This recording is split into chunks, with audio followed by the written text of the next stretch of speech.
आज तुम्ही जाताय पोलीस स्टेशनला, काय नेमकं कारण आहे, काय सांगाल आम्हाला?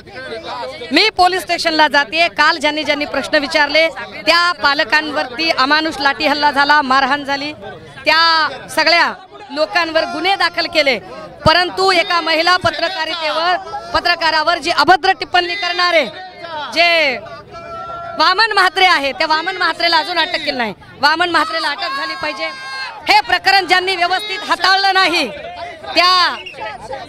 ज्यांनी हे प्रकरण हाताळलं नाही व्यवस्थित, police commissioner Dungre suspension order झाली पाहिजे। फुटेज गायब करणाऱ्या लोकांवरती गुन्हे दाखल झाले पाहिजे आणि महिला अत्याचाराचा व्हाईट पेपर आम्हाला मिळाला पाहिजे। आता हे शाळेतला प्रकार आहे, याच्या आधी शिळफाट्याला एका मंदिरामध्ये एका मुलीवर बलात्कार झाला, तिचा खून झाला होता। काय वाटतं, या सगळ्या घटना दाबल्या जात आहेत का कुठे ना कुठे? ह्या सगळ्या घटना दाबल्या जात आहेत। या सगळ्या घटनांमध्ये महिला अत्याचाराच्या एवढ्या घटना आहेत ना दादा, तुम्हाला सांगते, उदगीरमध्ये 9 वर्षाच्या लेकरावर बलात्कार झाला, तिकडे माजलगावमध्ये इयत्ता 7वीच्या पोरीला हॉटेलवर 3 पोरांनी बलात्कार केला, अजून त्या आरोपींना अटक नाहीये। या सगळ्यांच्या सोबत काल एका गतिमंद मुलीला कळव्यामध्ये विनयभंग झाला। उरण पनवेलची घटना ताजी आहे। चाकूरमध्ये काल एक घटना घडली, पुण्यातली घटना कालच बाहेर आलेली आहे। हे सगळं चित्र बघता महिला अत्याचाराचा जो आलेख आहे तो वाढता आहे आणि देवेंद्र फडणवीस साहेब हे सगळे प्रश्न हाताळण्यामध्ये नाकामयाब आहेत। या उलट हे प्रश्न हाताळायच्या ऐवजी, लोकांना सामोरं जाण्याच्या ऐवजी गिरीश महाजन सारख्या लोकांना पुढे आणतात। काय संबंध आहे गिरीश महाजनचा? गिरीश महाजन या खात्याचे मंत्री आहेत का? बरं, पोलिसांचा का धाक नाहीये लोकांवर? अहो, पोलिसांना अधिकार ठेवत नाहीत हे काही। नितेश राणे सारखा माणूस रोज पोलिसांबद्दल वक्तव्य करतो, काय पोलिसांची भीती राहील लोकांना?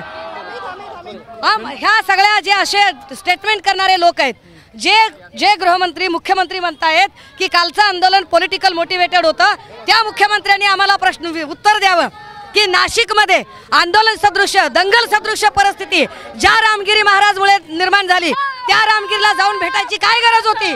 तेव्हा तुम्ही कोण होतात? तेव्हा तुम्ही पॉलिटिकल मोटिवेटेड ऍक्टिव्हिटी केली नाही का? तुम्ही काय पॉलिटिकल आम्हाला सांगताय? दरवेळेला राजकारण करणारे तुम्ही, या भाजपच्या बायका जेव्हा यांना सोयीस्करपणे व्यक्त होणाऱ्या, आम्हाला तुम्ही सांगताय का इथे आम्ही राजकारणी म्हणून नाही, एका मुलीची आई म्हणून माझं लेकरू 7 वर्षाचं आहे, हे आमच्यासाठी महत्त्वाचं आहे। धन्यवाद ताई आमच्याशी बातचीत केल्याबद्दल। तर आता आपण पाहताय सुषमा अंधारे आणि सर्व इतर जे त्यांच्याबरोबर जे उद्धव ठाकरे गटाचे कार्यकर्ते पदाधिकारी आहेत ते निघालेले आहेत पोलीस स्टेशनला, आणि पोलीस स्टेशनला जाऊन ते आता आपला निषेध व्यक्त करणार, जोपर्यंत वामन म्हात्रे आणि देवेंद्र फडणवीस यांच्यावर कारवाई होत नाही, देवेंद्र फडणवीस यांच्यावर हे राजीनामा देत नाही, तोपर्यंत ठिय्या मांडून ते पोलीस स्टेशन बाहेर बसणार आहेत। कॅमेरामन मीडियासह अक्षय भाटकर, एबीपी माझा, बदलापूर। एबीपी माझा, उघडा डोळे बघा नीट।